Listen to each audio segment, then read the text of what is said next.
the weather's not cooperating with me, I'm gonna wire it up in here. Sometimes things work against us, but sometimes things work for us. The well doesn't run dry! I'm still acclimating to this stuff called hard work. But what really matters is adjusting to the circumstance and getting better every day.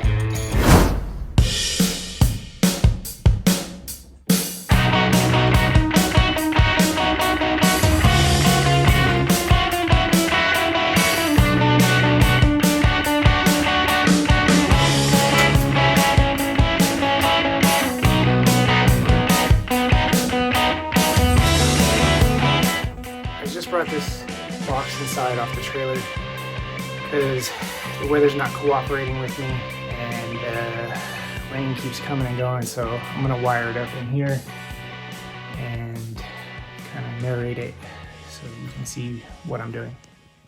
Alright, so what I'm gonna do right now is put a moving blanket under and some plywood because I'm gonna be drilling through the bottom and I don't want to touch the carpet and just keep all the metal shavings off the ground.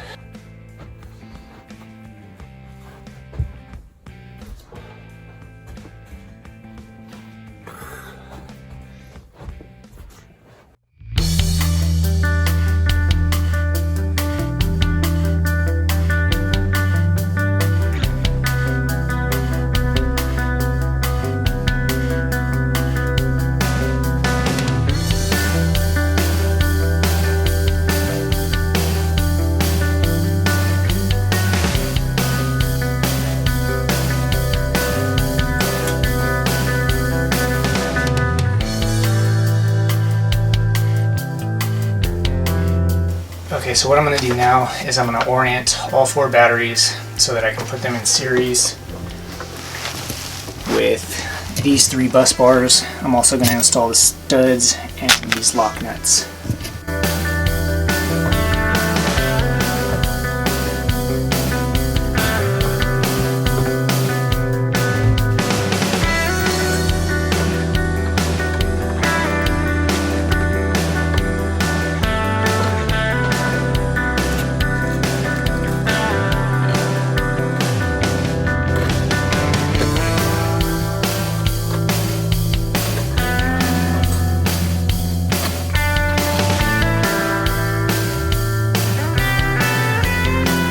Each one of these batteries is 12 volts, 14 volts nominal for the most part. And you can see that I connect the positive of this battery to the negative of that battery, positive of that to the negative of that, positive of this to the negative of this. We add all those up, and at these terminals you get 14 volts times 4 batteries. Let's see if I can split hand this, get both at the same time. There you go, 54 volts. So 4 12-volt batteries fully charged in series gives me a 48-volt system. The next step is to install these T-fuses in here. There will be one fuse that protects the positive terminal and one that protects the negative terminal. And these are the first line of defense. If there's an internal short on one of these batteries, you need a Class T fuse that can handle 20,000 plus amps and blow without shorting. So if you're going to run these lithium iron phosphate batteries, you need this fuse here specifically properly rated. So this is the first sort of circuit breaker or fuse in line to the bus bar. One other consideration I'm making is I have the battery bank here, and I'm going to mount the wiring and fusing and bus bars and switches in this area, and I need to keep enough clearance here to provision another 48 volt 100 amp hour battery bank in here. So I can't use up too much space here. It's going to be a little tight trying to squeeze it here to ensure that I can add another battery bank there. So that's the only tricky part about figuring this out. For the hardware, I just have this assortment of nuts and washers, bolts. So just using this to mount some of these things in here.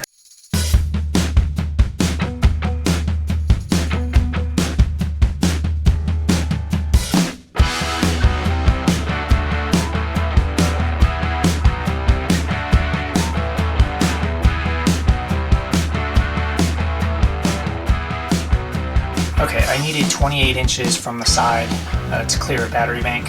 So I drew a line 28 inches from this side to show what clearance I need. At this point, I need to lay out the 2 bus bars, the shunt, and the switches to ensure that I can still get the inverter in over here and the charge controller in over here. So that's what I'm going to do right now. Okay, so what I think I'm going to do, I mapped out the second battery bank there and then the inverter here, and it's real tight over here what's left to get that charge controller in with all the 2-watt wiring and whatnot. So I think what I'm going to do is I'm going to build a platform right here to double the amount of sort of square footage that I get, and then instead of using 2-watt cable with lugs, I'm going to just use bus bars between as many of the components as I can because it's tight in here.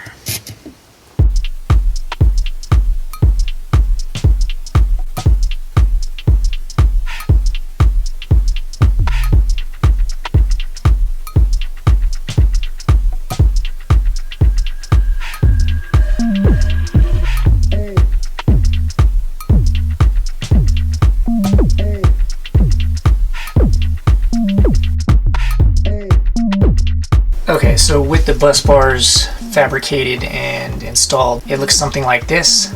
And in a nutshell, I run a cable from there over here and into here.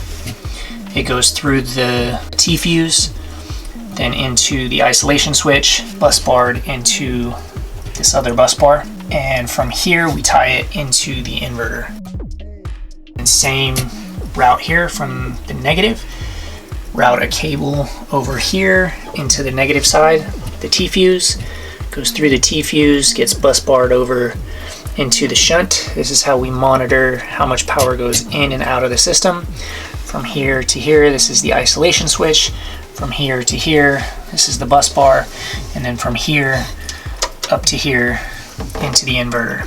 And that's how we get 48 volt power safely, if you will, isolating both the positive and the negative side and using T-fuses on both the positive and negative circuit directly from here. Then the inverter takes it and makes AC power out of it. The problem that I have is that I still need to get the solar charge controller in this box. So you can see I have a second battery bank marked up right there, B2, to put a matching 100 amp hour battery bank over there. The inverter's got to go here. The second battery bank's provisioned there, and the inverter goes here, and all of the sort of control circuitry and safety circuitry needs to go somewhere along with the charge controller. So what I'm thinking I'm going to do is make a second tier here and mount the controller and the switches, and then mount the shunt and the T-fuses on the bottom side.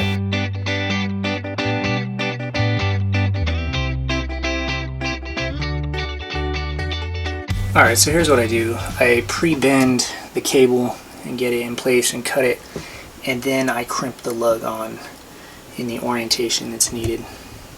Okay, so I just crimped this lug with this hydraulic tool here, and I'm going to heat shrink it with the mini torch.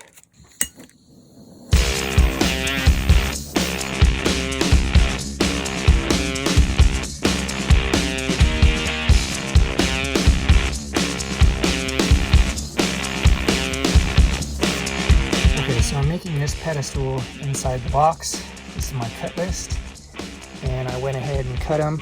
Frame here, these 4 pieces, and then the 4 legs, and then these are the little feet here that I'll drill through. These are the tools I used. I used a little scribe to mark it, a little trim speed square, hand bandsaw, this guy here. I'll use the drill press to drill them out, but don't need to, and the vise to hold it. Also, I made these out of the scrap, so I'm going to go ahead and practice weld on these guys before I do those guys.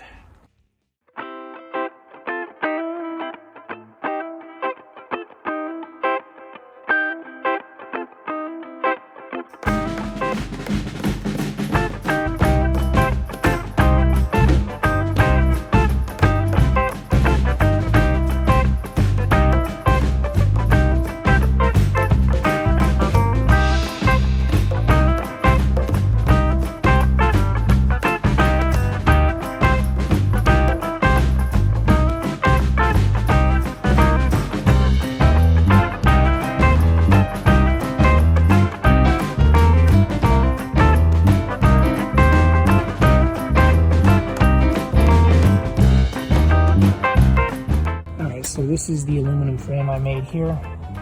It's not pretty, but super duper light, and it holds me standing on it. So really strong.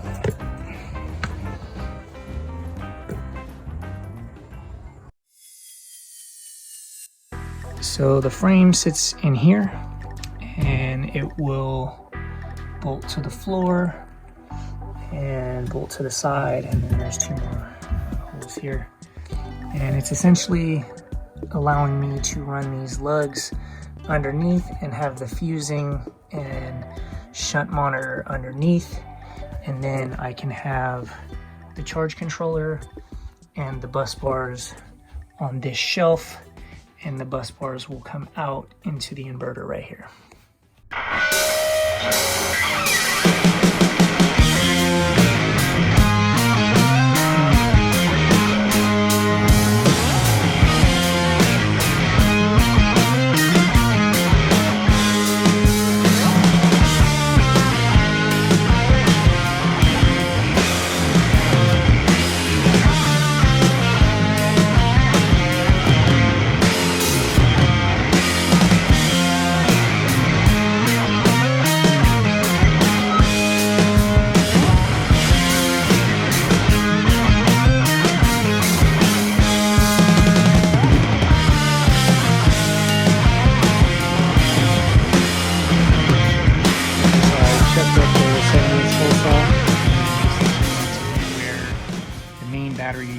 Terminal lugs come up through into the shelf, and then they'll go into the switches.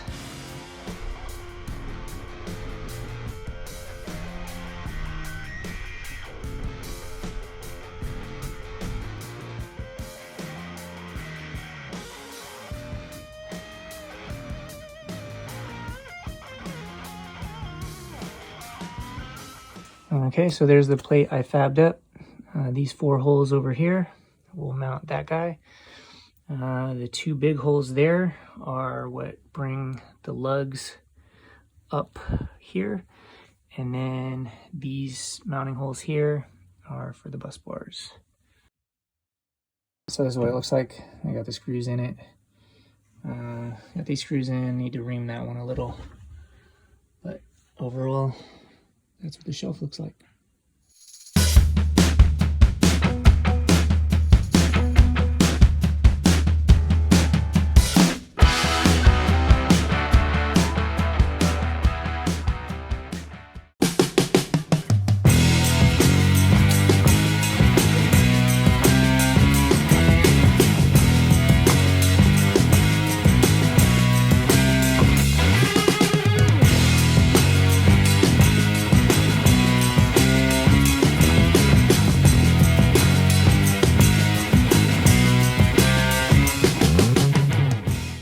We're here at the land today.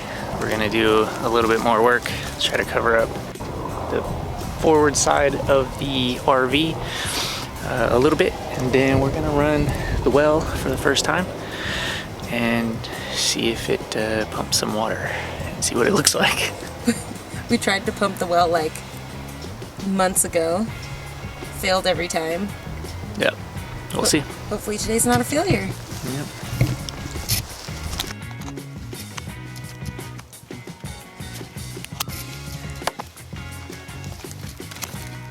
So it fits? It fits. So we've come up here 2 times before to do this, and there was something with the electrical that didn't match, like watts or gauges or numbers that don't go together. And so now we have the right plug, I think, to actually run it. Did I get that right, Kirk? Totally nailed it.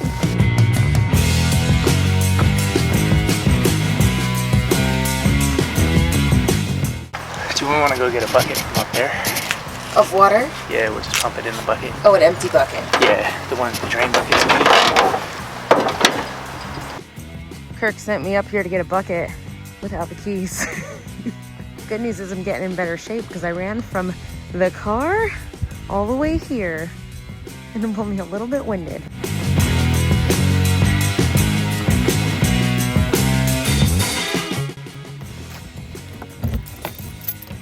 Thank you, Scooter.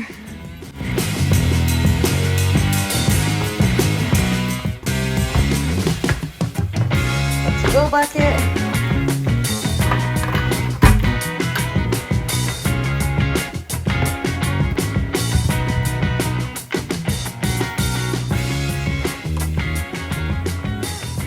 Just see if it's muddy looking or what it even look like. If it's sludge.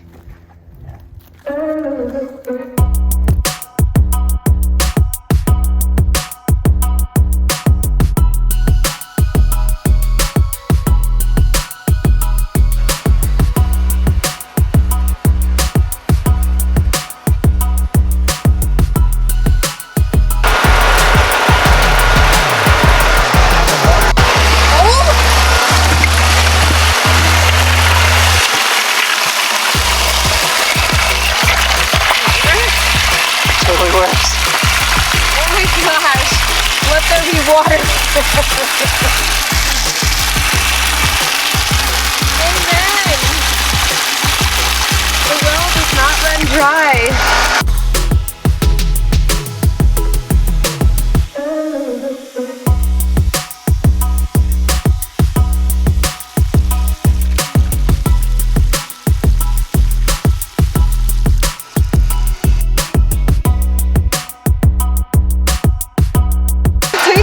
Tastes like water. The salt flats were way worse.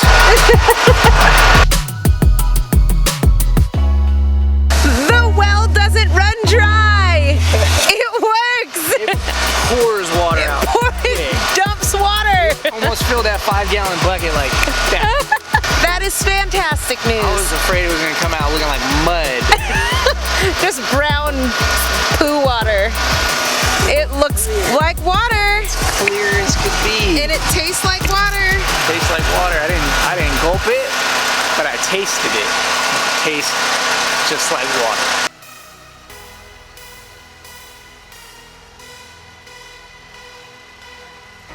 Alright, I think that's all I wanted. Just want to make sure it works. Make sure the pump works. Wired to the wrong plug, but it's wired correctly in terms of voltages. That's it. We're just packing it up. Yeah, that's really all I wanted to test today. I'll have to get it tested.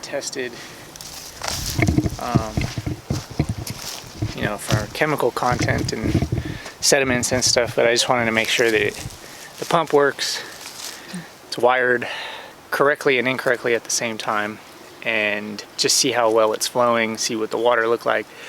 It looks good. It looks like good water. It flows good. The surge current draws a lot for sure. It bogged down the generator, so I think my solar inverter should be able to handle it. We'll see. Sweet.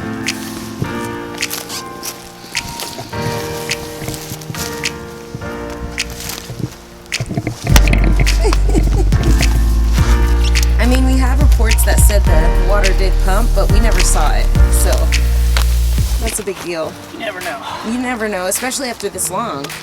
It's been years. It's been almost 5 years now, so. Yeah, we didn't know what to expect, but we're so I didn't expect a 5-gallon bucket full of pure clean water in like 20 seconds. We thought it might drip. Like, we thought it might drip some water for a while. It took a while to pump it all the way up. Like when I turned it on, it took maybe 10 seconds to pump it because it's like 200 feet down. So when I turned the switch on, there was no water for about 10 seconds. And I was like, hopefully it's making it up the pipe. Pump it. Sure enough, like 10 seconds after, it started spewing and gushing. Like a fountain.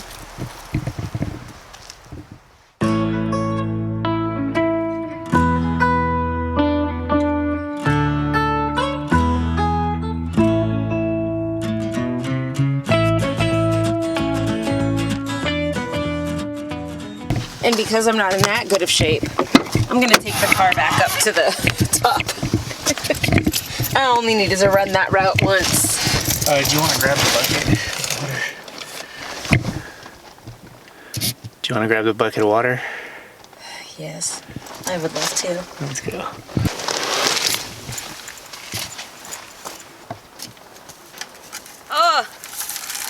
dump it? Just keep it? Toss it in the back of the truck. With the water in it? Yeah. Keep the water? Yeah, just toss it in the back. I want to bring it up there. Oh. I was kidding. I thought that you wanted me to dump the water. I didn't know you wanted to actually keep the water. Thought I was being funny.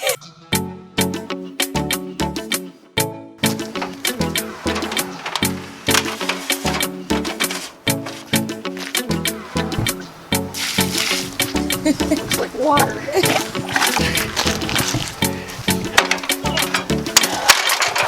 Well, we knew the stuff in it wasn't like colored. I didn't know. It said high in dissolved solvent, so.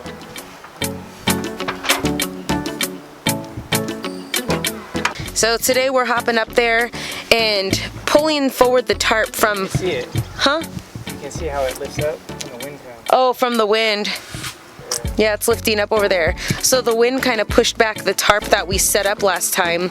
And so we came up today to check it out and pull it forward and just kind of re-clip it on the front end so that none of the water gets in if there's more rain, and so that the wind can't pull it back anymore. So yeah, not too tough. Just gotta re-hook it in, make sure it's safe from the elements.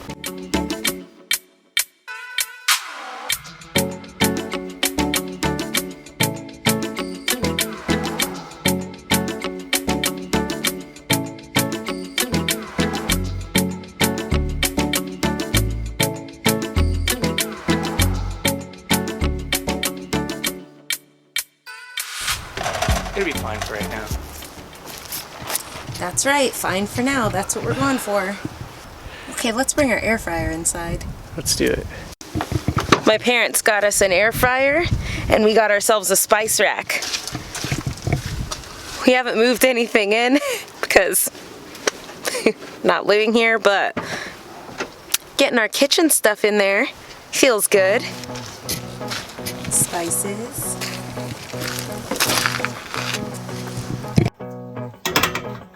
I'm getting this kitchen ready as if, like, we're really using it soon. I just like to keep hope alive.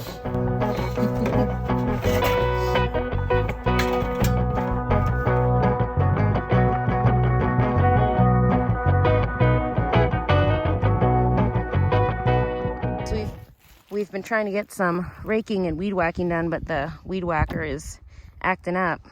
Plug's all fouled up. The plug's all filed up. Fouled. The plug's all fouled up.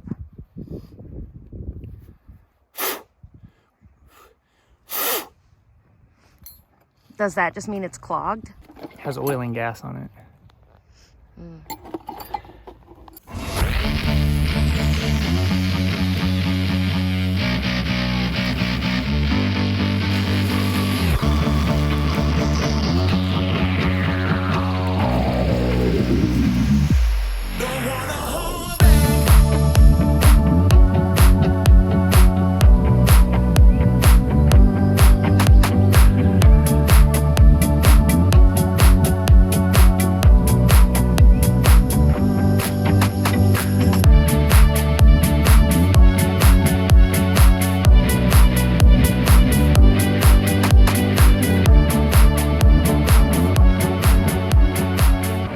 So far we got pile going all the way down this hill of just raking. So much brush just in this corner. But I mean, I don't know if you remember where this land started. It all used to look like that back there.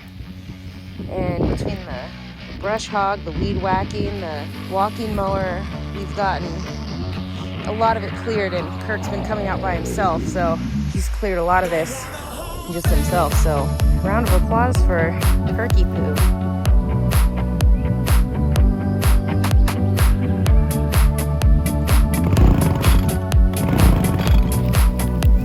You've been through it, little guy.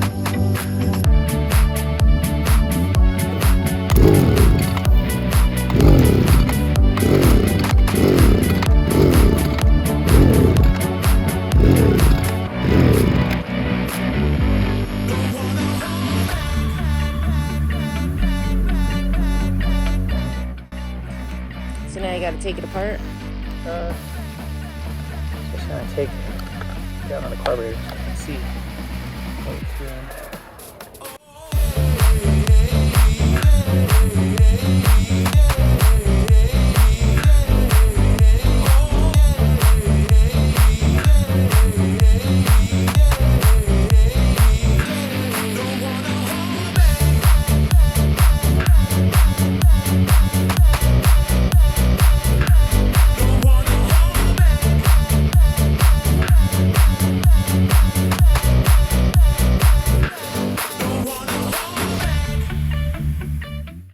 I started the weed whack and take my turn, but apparently I didn't pull the trigger down right, and Kirk was very unhappy. So now he's weed whacking, which is fine because I'm taking a break from raking, because who knew raking was so exhausting? I didn't. I'm still acclimating to this stuff called hard work.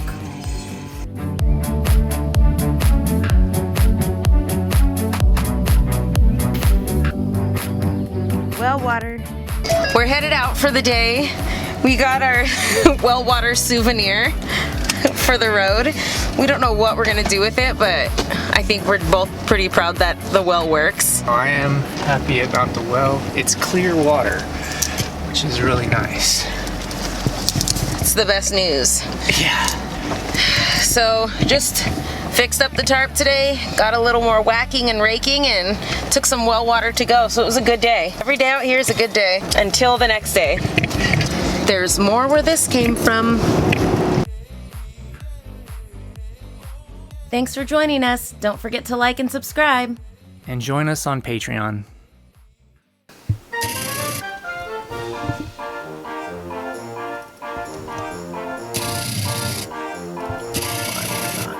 Focus.